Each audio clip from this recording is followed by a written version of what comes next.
If you ever take a contract patrol job and a supervisor hands you a laminated card with rules typed on one side and nothing on the other, ask what the back is for. I didn't. I assumed it was just laminated wrong. I worked there 9 months before I understood the back of the card was the rule too. The blank side meant don't write anything on it, don't add, don't annotate, don't make notes, don't try to be helpful. The card was the whole instruction, and anything you put on the empty side would be read as a sixth rule. And sixth rules are the kind of thing the trail accepts faster than it should. I'm telling this the way I'd tell it to someone sitting across a kitchen table, because that's the only way it makes sense. I'm not going to dress it up. I worked a closed trail at night for the better part of a winter, and I came out of it with habits I can't put down. And the habits are the part that scares me now. Not the trail, not what was on it. The fact that I still do what I was told to do 3 states away in a rented apartment with no card in my pocket and no supervisor checking. Let me start where it actually started, because the beginning is more boring than people want it to be, and that's important. I had been a city park ranger for 11 years. Mostly daylight, mostly people management, lost dogs, drunks on benches, kids climbing things they shouldn't, the occasional medical. I liked the work because it had clean edges. A shift began, a shift ended, and you went home to a wife who taught middle school history. That part of my life ended in the spring before the job I'm going to tell you about. I'm not going to talk about the divorce because it isn't relevant. Except in one small way. I needed to be alone for a while, and night work in a forest is a very efficient way to be alone. I applied to a state forest contract listing in late August.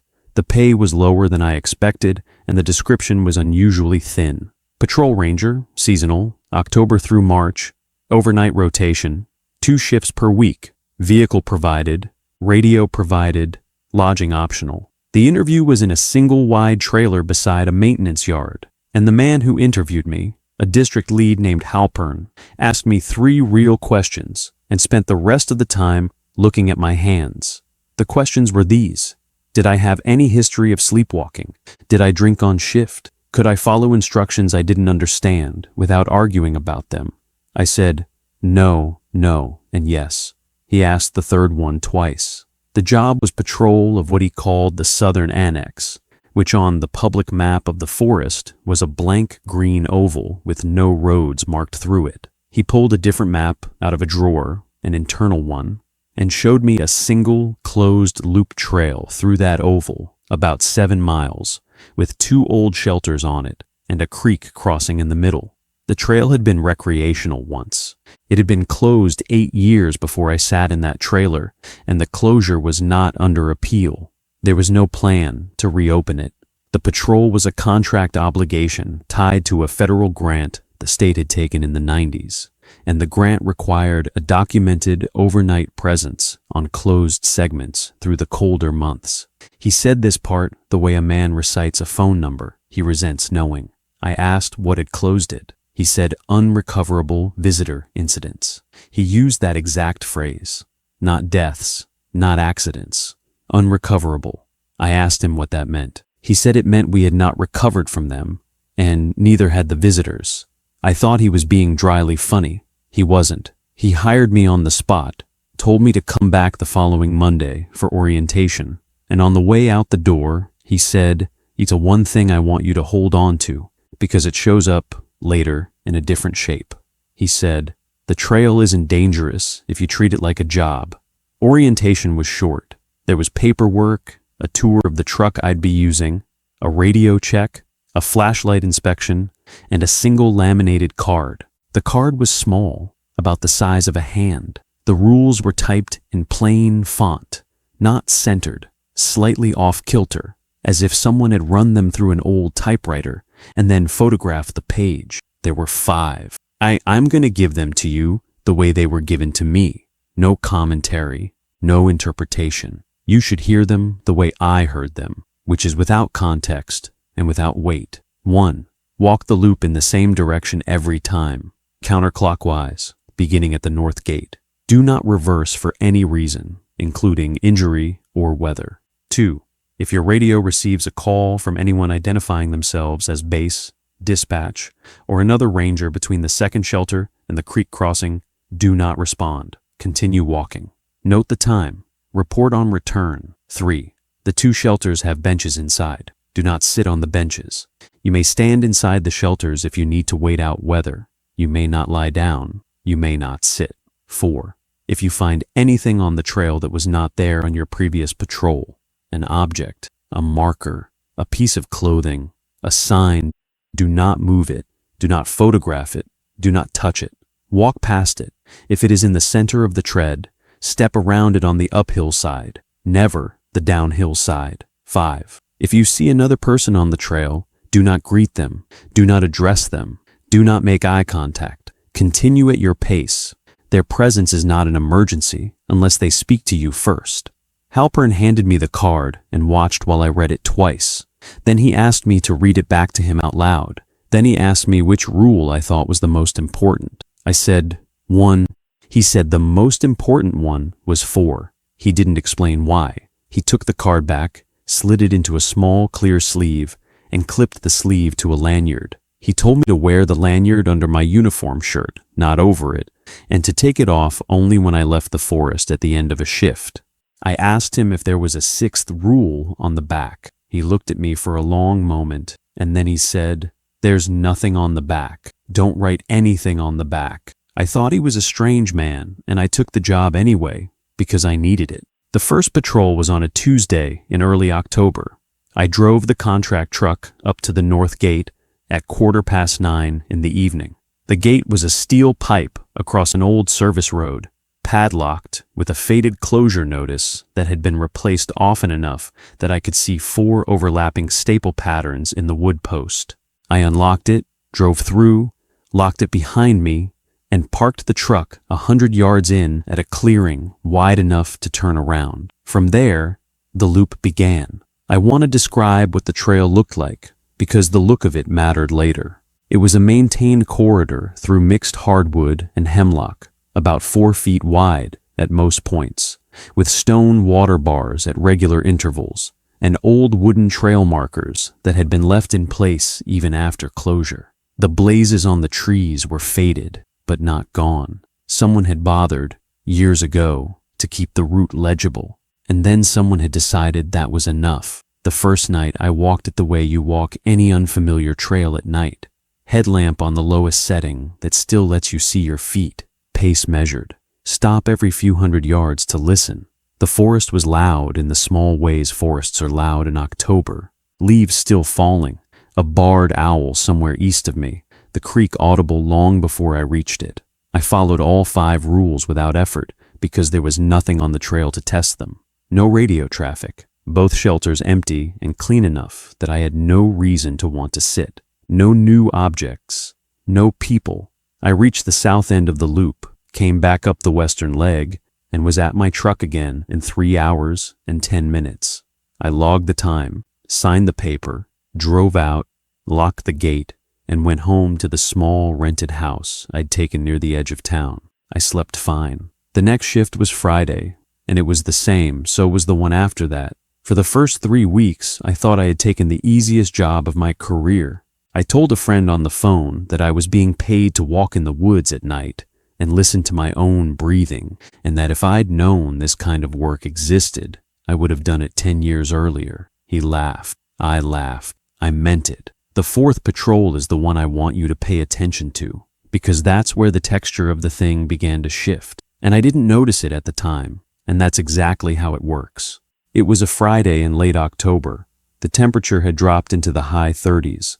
There was a thin ground fog in the lower sections of the loop, the kind that pools in drainages and disappears on the climbs.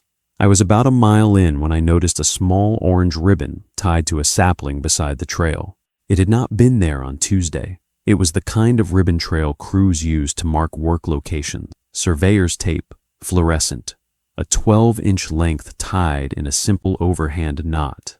There was no work scheduled in the Southern Annex. There hadn't been work scheduled in the Southern Annex in 8 years. I stopped. I considered it. Rule 4 was clear. Don't move it. Don't photograph it. Don't touch it. Walk past. If it's in the center, step around uphill. The ribbon wasn't in the center. It was tied to a sapling about 3 feet off the tread. I walked past it. I noted the location in my head, the GPS coordinate from my unit, and the time. I kept walking. About 200 yards farther on, there was another one. Same color, same knot, same height on the sapling, different tree. I walked past that one too. I felt the first small unease then, not because of the ribbons themselves, but because of the regularity. Trail crews don't tie ribbons every 200 yards on a closed trail in a closure year. Ribbons mean something is going to happen at that spot.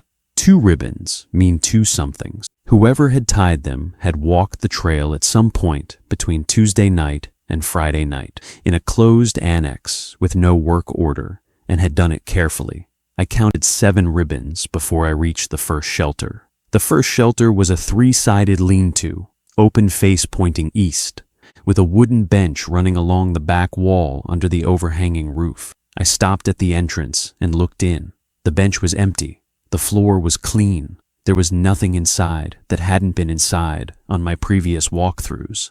But the bench had a thin layer of frost on it, and in the frost there was the imprint of a hand, a right hand, palm down, fingers slightly spread, the kind of impression you make when you brace yourself before sitting down. I stood at the entrance and I thought about Rule 3, don't sit on the benches. The rule didn't say anything about other people sitting on them. It didn't say anything about cleaning them. It didn't say anything about acknowledging what was there. I thought about Rule 4, don't move it, don't photograph it, don't touch it. The frost handprint was an object in the loose sense. It hadn't been there before. It was on the bench. It had not been left by me. I stepped back from the entrance and continued the loop. I didn't enter the shelter. I didn't approach the bench. I walked the rest of the way to the creek crossing with my pulse a little higher than I wanted it to be, and somewhere in there, the radio crackled. I'd been on patrol for about 90 minutes by then. I was between the second shelter and the creek crossing, exactly the segment Rule 2 referenced. The radio was clipped to my left shoulder strap, and the crackle was the kind that precedes a transmission. A voice came through. It was a man's voice, calm, mid-range, no urgency. It said, "Base to patrol, radio check, over." That's a normal transmission. That's what dispatchers say when they want to know your radio is working. On a normal job, you reply with your call sign and a confirmation. On this job, Rule 2 said don't. I didn't respond. I kept walking. I noted the time. The transmission did not repeat. About 30 seconds later, the same voice came through again. Same calm tone. It said, "Base to patrol, your last check-in is overdue. Please confirm position. Over." There hadn't been a last check-in. Halpern hadn't asked me to check in by radio at any point in the loop. The contract was a presence requirement, not a communications requirement. The radio was for emergencies on my end, not for status reporting. I didn't respond. I kept walking. The third transmission came about a minute after that, and it was the one that bothered me, because it was the one designed to... It said, "Base to patrol, we have you on the western leg. Please advise on conditions at the second shelter. Over." I was not on the western leg. I had not yet reached the second shelter. The voice was placing me ahead of where I actually was, and the placement was specific enough that someone had to know the trail to make it. I kept walking. I did not respond. The transmission stopped. I want to be clear about something. I was not afraid in the moment. I was annoyed and a little uneasy, but I was working. The rules had given me a frame for what to do, and inside that frame, I had something to do, which was to keep walking. That's the part of the job I haven't fully come to terms with even now. The rules are calming. They give you a script. The script is the thing that keeps your behavior usable to whatever wrote the rules. I reached the creek crossing without incident. The water was low, the stones were stable, and I crossed without getting my boots wet.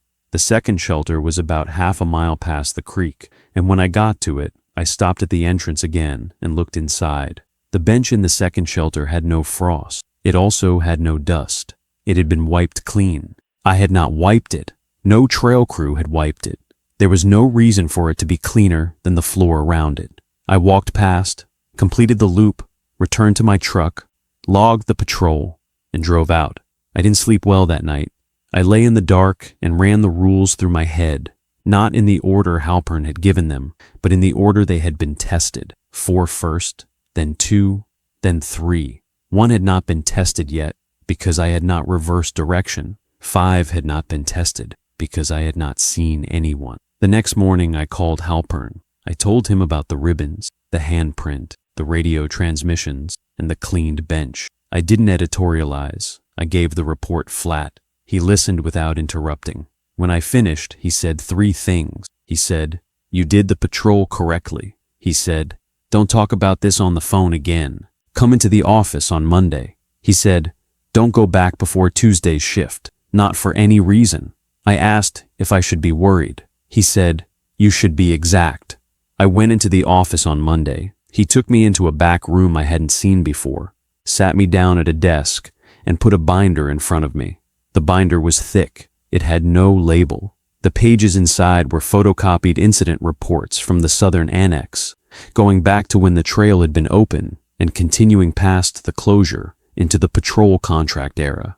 He told me to read for 1 hour. He told me not to take notes. He told me he would be at the front desk if I needed anything, but I was to stay in the room and read and then leave. The reports were not what I expected. I expected dramatic incidents. Falls, exposure, lost hikers, maybe 1 or 2 suicides. There were some of those, and they were not the unrecoverable category. The unrecoverable category was different. It was made up of people who had completed their hikes and gone home and then become unable to stop. I'm going to phrase that carefully because it's how the reports phrased it. The earliest one I read was from 1996.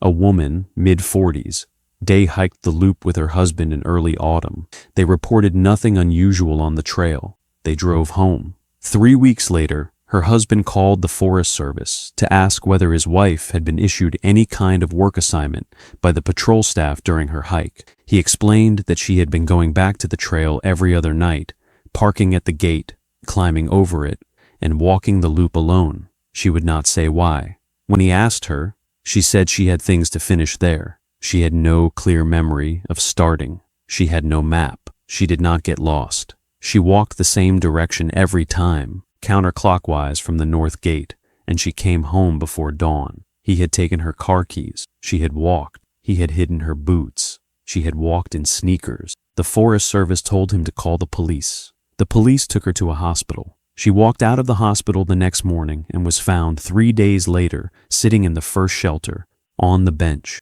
with frostbite on both feet. She did not return to herself afterward. The report ended with her name and the words, "Case closed, family relocated." The second report was a man in 2001, similar pattern. The third was a teenager in 2004. The fourth was a married couple in 2007 who had hiked together and then driven home and then begun, separately, returning to the loop on alternating nights without telling each other. The report stopped being itemized after the closure in 2010. Past that point, they were patrol logs from contract rangers, and the contract rangers had a different kind of incident. The contract ranger reports were short. They were 1 or 2 paragraphs each. They described the patrol as routine, except for small discrepancies. A ribbon, a handprint, a radio transmission, a figure standing at the edge of the second shelter who did not respond to the ranger's silence, a new trail marker at a junction that had no junction. The reports were filed by men whose names I didn't recognize. There were 19 of them, going back 14 years. Each man had patrolled for 1 season and not returned. The binder did not say where they had gone. It did not say whether they had quit, transferred, or stopped responding to calls. It only said that next season's patrol had been a different man. I got to the last few pages, and I found my own predecessor. His name was Bauer. He had patrolled the previous winter. His final report was 3 sentences long. It said, "All 5 rules followed. Loop completed.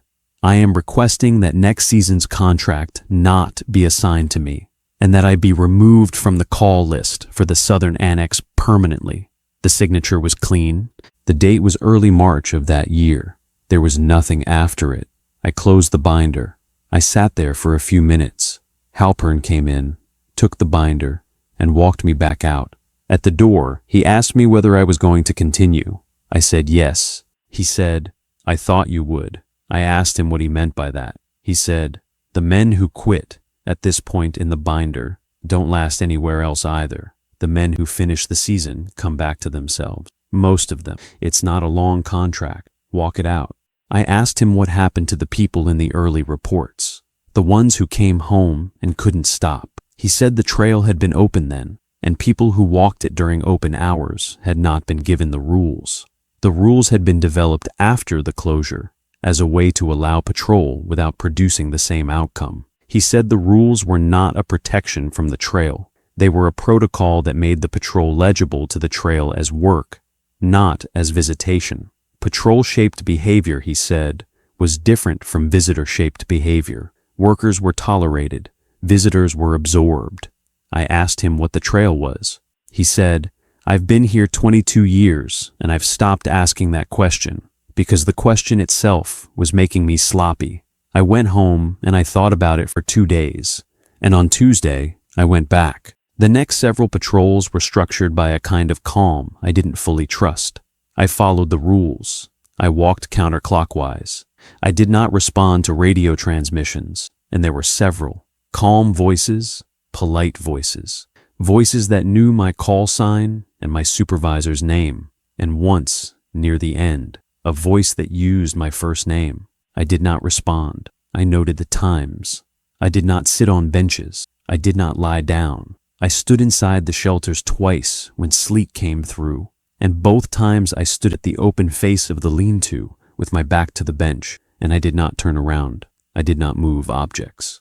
There were many. A boot, single, left, sole worn through.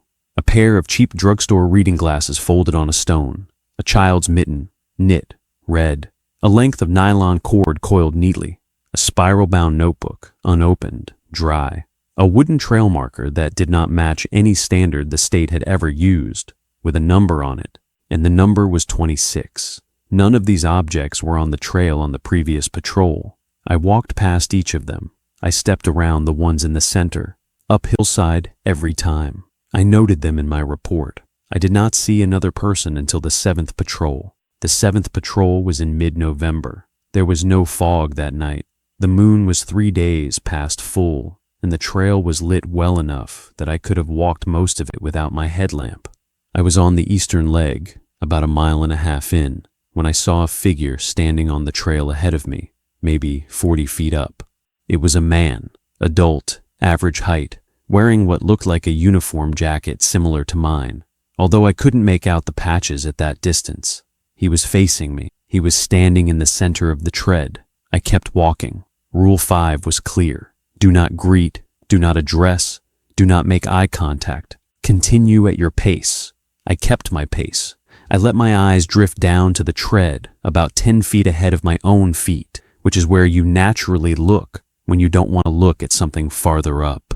I did not slow down. When I got within about 15 feet of him, he stepped to the uphill side of the trail, the way I would have stepped around an object in the center, and he let me pass. I did not look at him as I went by. I felt him there. I could smell wood smoke faintly and something like wet wool. He did not speak. Rule 5 said his presence was not an emergency unless he spoke first. He did not speak. I walked another 50 feet, and then I heard him fall in behind me. He was matching my pace.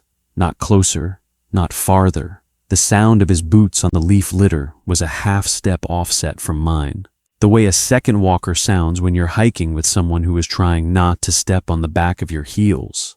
I kept walking. I did not turn around. I did not speed up.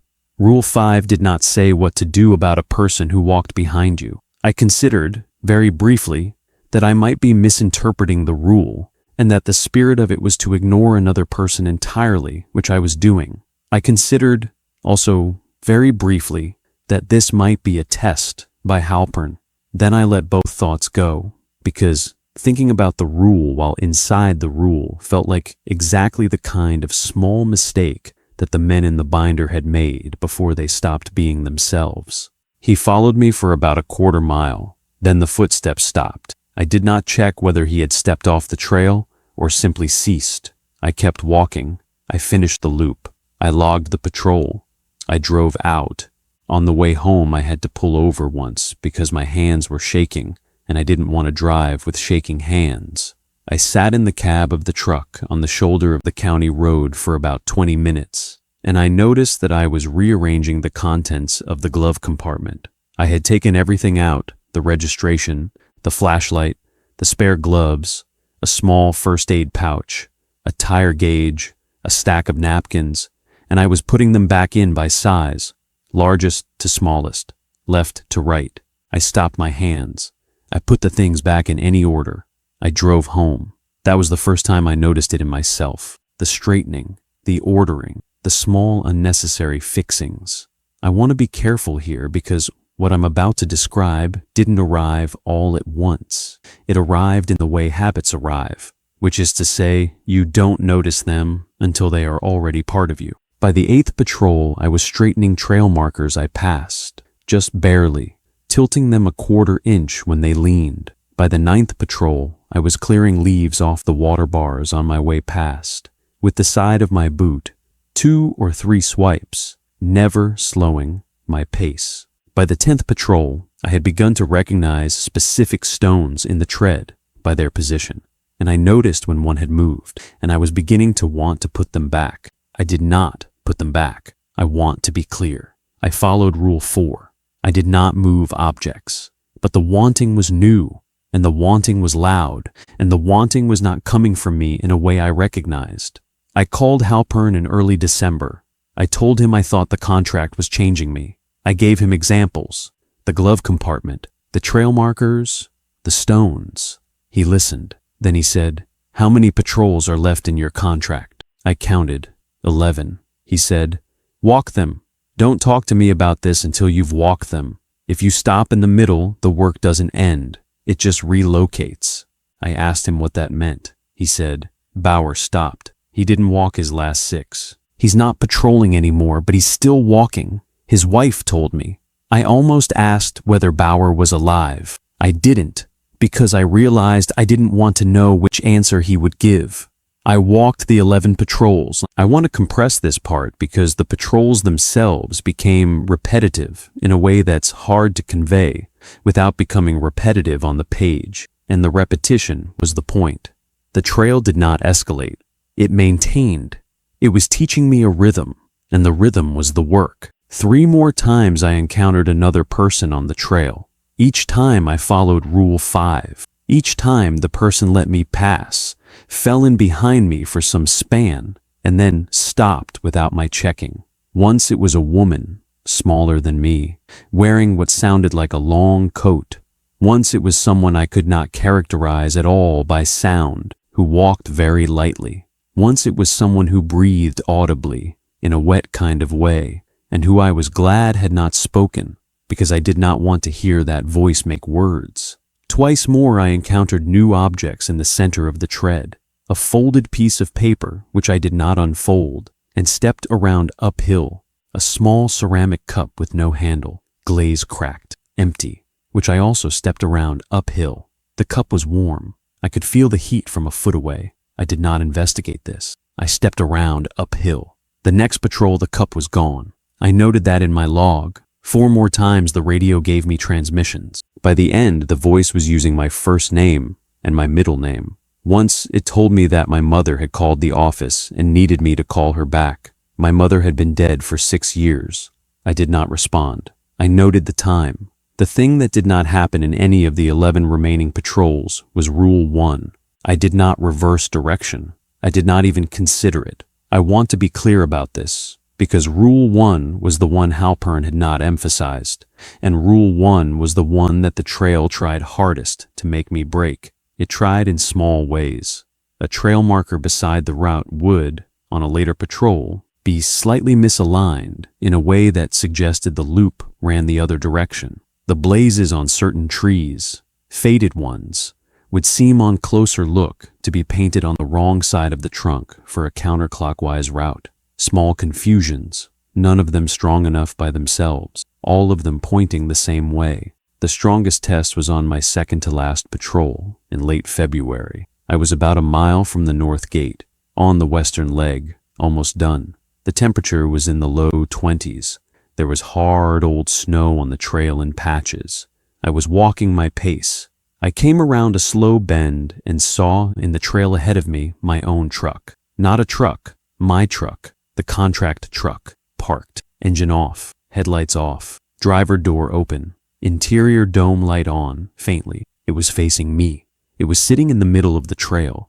On a section the trail was too narrow for any vehicle to be on, with no road near it and no way it could have arrived there. I stopped. I stood still for a count of 10. Then I kept walking. The truck was not real, in the sense that when I got within 30 feet of it, the dome light was on, but the cab was empty in a way that didn't match the geometry of any truck I'd ever sat in. The interior was deeper than it should have been. I could see past where the back of the cab should be, into a space that did not have a back. I did not look directly at this. I kept my eyes on the tread 10 feet ahead of my feet. I walked past the truck on the uphill side because it was an object in the center of the tread, and Rule 4 was clear. I did not turn around to see whether it was still there once I had passed it. About a half-mile later, I reached the actual gate, where the actual truck was parked, with the door closed, the engine off, the dome light off, exactly as I had left it. I unlocked it, got in, drove out, locked the gate, and went home. That night, for the first time in the contract, I did something I had not done before. I sat at my kitchen table with the laminated card in my hand, and I looked at the back of it, and I almost wrote on it, not a sixth rule, a note, a private note, a reminder to myself about something I had noticed. I had taken out a pen. I had uncapped it. I had laid the card on the table with the blank side up. I had brought the tip of the pen to within a quarter inch of the surface. Then I remembered Halpern saying, "There's nothing on the back. Don't write anything on the back." I capped the pen. I put the card back in its sleeve. I went to bed. I had one patrol left. The last patrol was on the first Friday of March. The forest was thawing in the daytime and freezing again at night, and the tread on the trail was alternately mud and ice in a way that made footing slow. I drove to the gate. I unlocked it. I drove through. I locked it. I parked. I started walking counterclockwise from the north gate. I want to tell you that something happened on the last patrol, but the truth is that nothing happened, and the nothing was the strangest part. There were no ribbons. There were no objects. There were no figures. There were no radio transmission. The shelters were clean and dustless. The benches bare. The creek was high but crossable. The blazes were in the right places. The trail markers were vertical. It was exactly the trail Halpern had described to me in August. A closed loop, 7 miles, 2 shelters, a creek crossing, no road, no traffic, a quiet walk. It was like the trail had never been anything else. It was like I had imagined the previous 5 months. I finished the loop in 3 hours and 4 minutes, which was the fastest patrol I'd walked. I logged it. I drove out. I locked the gate. I drove to the office and dropped off the truck keys and the radio and the laminated card and the lanyard. Halpern was not there. There was a note on the desk for me. The note said, "Final pay direct deposit Friday. Don't come back. Thank you." I went home. I slept 12 hours. I woke up and made coffee and stood in my kitchen looking at the small things on my counter, and I noticed I was lining up the salt shaker with the edge of the toaster in a way that made the tile grout below them parallel. I noticed it, and I let it be. I drank the coffee. I went on with my morning. The contract ended in March.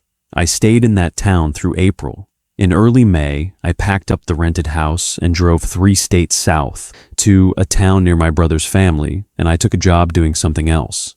I don't want to say what, because the job is not relevant, and I'd rather not have it become relevant. The thing I want to tell you about, the thing that made me sit down to record this, did not happen on the trail. It happened after. It started small. I straightened things. I had always been a tidy person, but this was different. I would walk past the bookshelf in my new apartment and tilt a book that was half a degree off vertical, I would walk past my own kitchen table and shift a placemat a quarter inch. At first, I thought it was a residue, a workplace habit that would fade.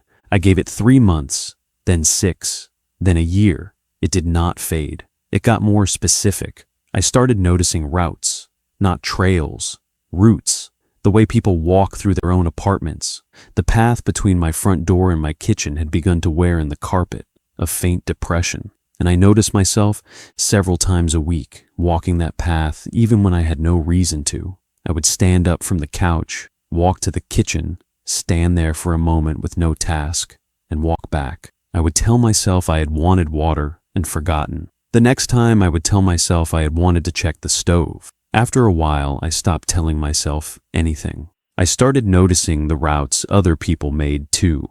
The path my brother's wife wore in the rug between her favorite chair and the laundry room. The line my nephew's bicycle wore in the grass between the side gate and the driveway. The faint discoloration on the carpet of my office at work between my desk and the printer. I noticed these things the way someone notices spelling errors. Small, persistent, low-grade dissatisfactions. And then, about 14 months after the contract ended, I started fixing them. Not openly, not in ways anyone would have remarked on. I would walk a slightly different route to the printer for a few weeks, to even out the wear. I would move a chair an inch every few days, so the path my nephew's bike took shifted and the grass had a chance. I would sweep my own apartment carpet against the grain of the depression between the door and the kitchen to lift the fibers back up, and then walk a different way to the kitchen for a while. I told myself this was fine. I told myself I was being conscientious. I told myself it was the kind of thing a person who'd worked outdoors for a long time would naturally do. Then one night I woke up at 3 in the morning and I was standing in my hallway in the dark. I was not sleepwalking. I was awake. I had walked there. I was holding a small flashlight, which I had taken from my nightstand drawer. I was looking at a section of the hallway carpet near the bedroom door, where there was a faint depression in the pile from the route I took to the bathroom every night. The flashlight was on the lowest setting. I was looking at the depression in the same way I had once looked at trail tread for new objects. I went back to bed. I sat up the rest of the night. By morning, I had made a decision, which was that I would not investigate this any further. I would not call Halpern. I would not look up Bauer. I would not try to find out whether the Southern Annex was still being patrolled, or whether the contract had been transferred to someone else, or whether the trail was still closed. I made that decision, and I held to it for about 2 months, and then, in early winter of the following year, I drove to a hardware store and bought a roll of orange surveyor's ribbon, fluorescent 12-inch lengths. I did not remember deciding to buy it. I came home with the roll and put it in a drawer in the kitchen. And I have not opened that drawer since. I want to tell you that the story ends there, with the unopened drawer, but I owe you the rest of it. About a month ago, I was walking home from my brother's house in the evening. It's a 15-minute walk through a neighborhood of small lots and old maples. I cut through an alley I sometimes use, between 2 rows of garages. The alley has a dirt strip down the middle where cars don't drive. And over the years, the residents have worn a footpath through the strip, an informal shortcut between 2 streets. Halfway through the alley, I stopped. There was a piece of fluorescent orange ribbon tied to the chain link fence on the right side of the alley. It was tied in a simple overhand knot. It was 12 inches long. It was at sapling height, although there was no sapling, because the fence was where a sapling would have been if the alley had been a forest. I stood there for a long time. I looked at it. I did not touch it. I did not photograph it. I stepped around it on the uphill side, which in the alley meant the side away from the storm drain, which I suppose is what uphill means in a place like that. I kept walking. I came home. I sat at my kitchen table. I want to tell you, I threw out the ribbon roll in my drawer. I did not. I want to tell you I called somebody. I have not. I want to tell you I drove back to the alley the next day to confirm whether the ribbon was still there, and that it wasn't, and that I am imagining things. I did not drive back, because I do not want to know whether it is still there, or whether there is now a second one farther down the alley. What I have done, which I am telling you, because I think it's the only honest part of this whole account, is started walking the same route home from my brother's house every time, the same direction. Not the shortest, not the most efficient, the same one. I do not reverse it. If I forget something at his house, I do not turn around. I go home and I get it the next day, walking the same route again. I do not sit on the benches in the small park I pass through. I do not respond to phone calls from numbers I don't recognize, particularly ones that come in during the segment of the walk between the park and the corner store. I do not move objects that appear on the path that were not there the previous evening, and there have been 3. A child's mitten, knit, red. A pair of cheap drugstore reading glasses folded on a stone wall. A length of nylon cord coiled neatly on the curb. If I see another person on my walk who is standing in my way, I do not greet them. I do not address them. I do not make eye contact. I continue at my pace. So far, none of them has spoken to me first. I do not know whether I am still patrolling or whether I am being patrolled. I do not know whether I am the worker or whether I have, slowly and without my noticing, become a visitor in a place that no longer has a clear edge between trail and town. I do not know whether the rules are protecting me or maintaining me, and I am not going to find out, because finding out is the kind of question that the men in the binder asked, and they are not the ones I want to be like. What I have decided, in the absence of anything cleaner, is that I will follow the 5 rules for as long as the world keeps presenting me with situations in which they apply. The rules are calming. The rules give me a script. The script is the thing that keeps my behavior usable.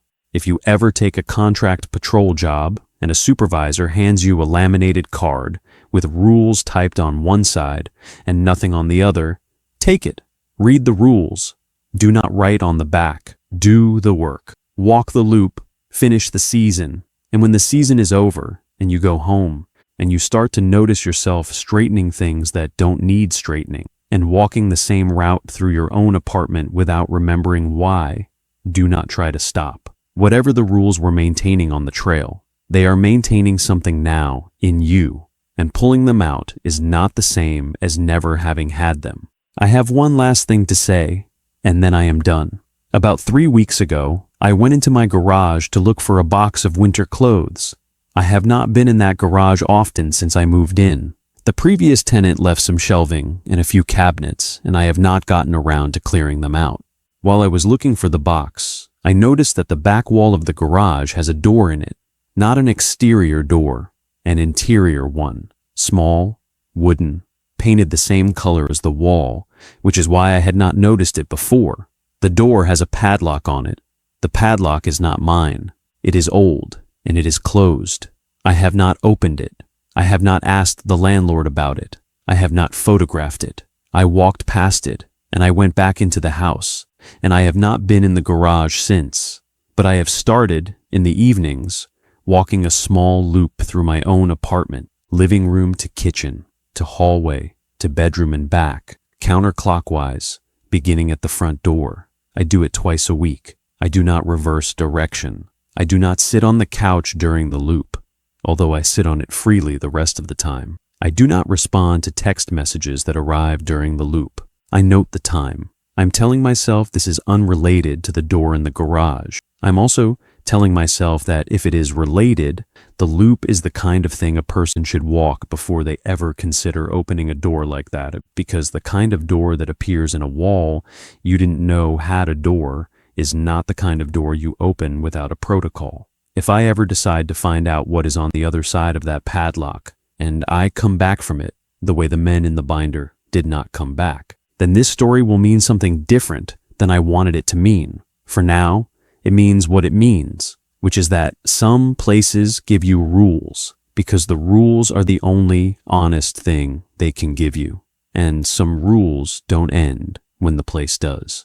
I keep the laminated card in a drawer. I shouldn't. I never wrote on the back. I check it sometimes to make sure I never have. Last week, I checked it, and the back was no longer blank. There was a single faint impression on the lamination, the kind a pen makes when it presses on the next sheet down in a stack, except there was no sheet under it. It was a word, one word, pressed into the plastic from the inside. It said, "Continue." I did not throw the card out. I put it back in the drawer. I am going to walk my loop tonight. If there is a sixth rule, it has not arrived yet. If it does, I will follow it. That is the part I cannot tell you how to feel about, because I am not sure how I feel about it myself. I only know that the alternative, which is to stop, is the one option the rules have never described, and the one I am no longer willing to test. If you ever find a card like mine, with rules typed on one side and a blank back, and a supervisor who watches your hands instead of your face, take the job if you need it. Walk the loop, finish the season, go home. And if, a year later, you find yourself buying a roll of orange ribbon you do not remember choosing, put it in a drawer and leave it there. The drawer is part of the rules now, even if no one has written it down yet. That is everything I have to say about the Southern Annex. Next time, if I tell you this story again, I might tell you about the door in the garage and what was on the other side of the padlock when I finally did what I told myself I would not do. But I am not ready to tell that one yet. The loop in my apartment is not finished, and I do not want to give the door a name before I have to.